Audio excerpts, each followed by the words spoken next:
Okay, Amber. Hello, Amber. Where are you calling in from? I'm in Ontario, so about an hour north of Toronto, Oh yeah, where? in Barrie. Oh no, kidding. My Yeah. my assistant Susan used to live in Barrie. She co-ran the store called the Spool Lounge. Oh, So yeah, I'm not sure. I'm not like familiar a with that. crafting store. Okay, So cool. I have been to your neck of the woods. Yeah, home of the butter tart. Is it really?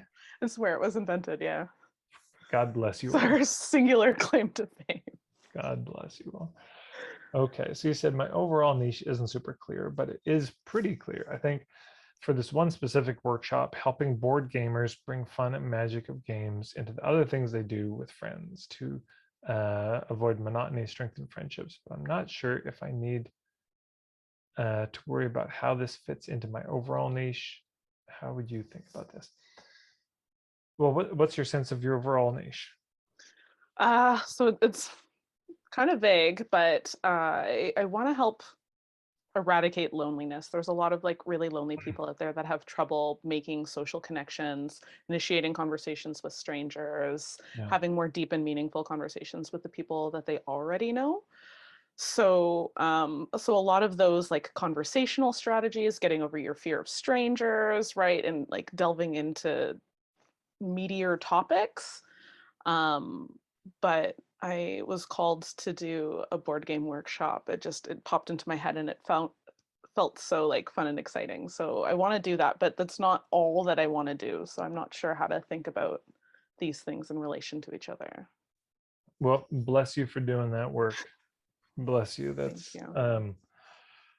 yeah, I love your name, by the way, the hello code. I was like, oh, Thank why you. don't I ask her what she does? Because yeah, it's isn't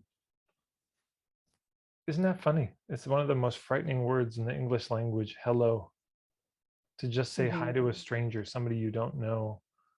It's yeah, and some people, kids get a little more open with it, but we just get less so sometimes. You get burned too For often in sure. life. And yeah, so many people lonely because of that. Not because there's Yeah, not people around, but because they're holding themselves back. Yeah. yeah, yeah. Oh, that's the most painful thing. I remember when I was a younger man sitting in cafes, I'd see a beautiful woman. I was like, I want to say hello, and it was just, What do I say? It's oh like, just God, totally. literally just say hello. It's fine. Yeah. Yeah, I would just sit there and I'd think, okay, I'm gonna, and at count of three, I'm gonna go three, two, one. No, I'm not gonna I'm go. still here. Okay, I'm not okay. Right. I'm still. And then when she'd leave, I'd feel relief, and I Oh, promised God that the next time I would say hello, and So anyway, very relatable experience. I think probably for a lot of us in different ways, and professionally, personally, all that. I love the way you started speaking about it, and I want to just underline this for everybody. Instead of going into I help these people with these problems, she talked about the bigger why. Yeah. Of have you ever read Simon Sinek's stuff or checked out his work? Yeah. it's here somewhere. Oh, perfect. So In yeah, the this white I section, I think. there you go. Right. Yeah, I can see it there. So yeah, we this it's a great way to start when like if somebody said, Ted, what do you do? One thing I could say is, I'm passionate about um, right livelihood and entrepreneurship. Right. I'm passionate about people not having to work for the man. And I Mm. could just talk about that and why that matters to me. And it's a nice intro. And then people say, "Oh, but what do you do?" "Oh, I'm a marketing coach of this business marketing for hippies, and I can do the formula. I help these kind of people who are struggling with this kind of problem get this kind of result." But Right. I think it's a nice soft way in. Somebody says, "What do you do?" You just talk about the bigger why. Like, what's the larger cause? Like, I want to end loneliness, in this world. I want to see more justice. I want to see women more empowered. I want to see young boys not so ashamed of themselves. I want to see whatever the issue is. Um, yeah, so that was great. Thank And you. yeah, so I don't know. I think it's fairly clear. I think what you've got is, I would call what you have a kind of big circle. And let me see if I can find a video on this. Maybe I've got a article on it, too big circle, little circles. So I realized that we have to make a distinction when we're talking about who we're trying to reach. Mhm. Um, and that there's some things that are big circle and some that are little circle.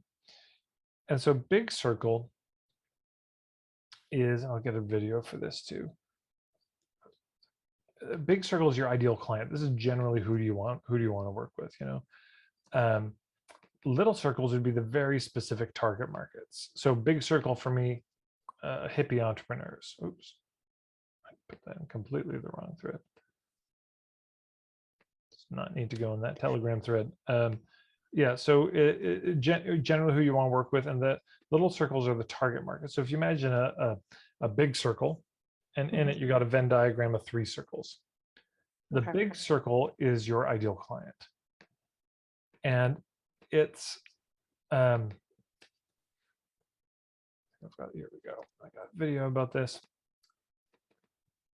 And it's good to make a distinction. So all the stuff we were talking about earlier, where we were saying, you know, you're the kind of person that likes this sort of author, you're spiritual, you're soulful, you're intuitive, all of that, that's big circle stuff. Okay. Little circle stuff really gets down to the nuts and bolts of like, it's a very specific kind of person dealing with a specific kind of issue. So hippie entrepreneurs, big circle, but little circles for me might be life coaches, holistic practitioners, permaculture people would be one way to do it. My mom and her husband have a tree farm. Big circle, people who want to buy trees. Little circle, acreage owners, reclamation companies. So sometimes there are subsets of our, you know, so, you know, in your case, what would you say if you had to say the 3 biggest groups that come to you? Yeah, it's tough, right? Because it's been all over the place and I'm not super happy with any of them. Okay. So that's why I feel like it's not quite as clear, but this smaller subset of people who play cooperative board games feels like very much yes. Okay.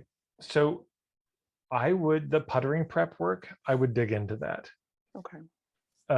Just work on the ideal client first. Because, Right. you know, if we say big circle, little circle, okay, so ideal client, you can imagine that's like green. Now, all this little circles in it are also going to have to be green or some color that complements green. It's got to fit nicely in that. It's because it's in that circle. So all the target markets, like anything that's true for the ideal client, the big circle will be true for the little circles. Right. But Yeah. That's what I'm trying to figure out because I feel like I've got this little circle, but how do I think about that in relation to this bigger piece that I haven't quite figured out yet? yeah, well, and here's the other thing you can do. Speaking about writing down names of clients, man, this is such a simple exercise, but so good. Get a stack of index cards. You go back through your list of all your clients. You can boom, great. Go back through your list of all the clients you can remember working with. Write their names on a card. Everyone you can actually, if you can't remember, forget about it. But anyone you can remember, you write down their name, and then you just go card by card. It's like, what did I love about this person? What didn't I love about this person? And you could put them in like yes, maybe no piles. You could do that as well. But then you take the yeses and it's like, what did I love about these people? Mm-hmm. And the no's, why did I not want to work with this person anymore? And the maybes, it could be, why are they a maybe? Like, what's going on here? Why am I on the fence about this person? And from all of that, you can get actually a fairly clear, at least next step in clarity about who you want to work with. So, and sometimes you get more, actually often you get more from the clients you didn't like.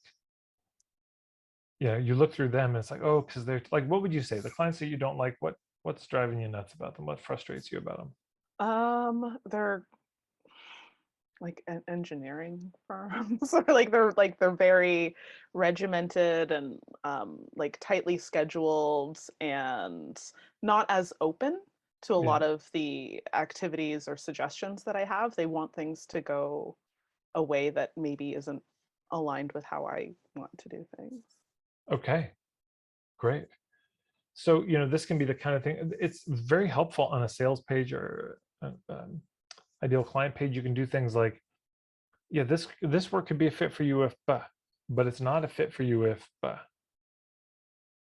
Mm-hmm. and we just be as candid as we can. It's worth going back over all our past clients, figuring out the patterns and just naming it and being Right. extremely explicit about it. You know, who do we like to work with? Who don't we? And yeah, sometimes you got to take a gig because it pays the bills and it's not your ideal thing as we continue to build more of the work with the kind of people we want. Another question I just, seed to plant would be, okay, the kind of people you like to work with, like what scenes would they be a part of?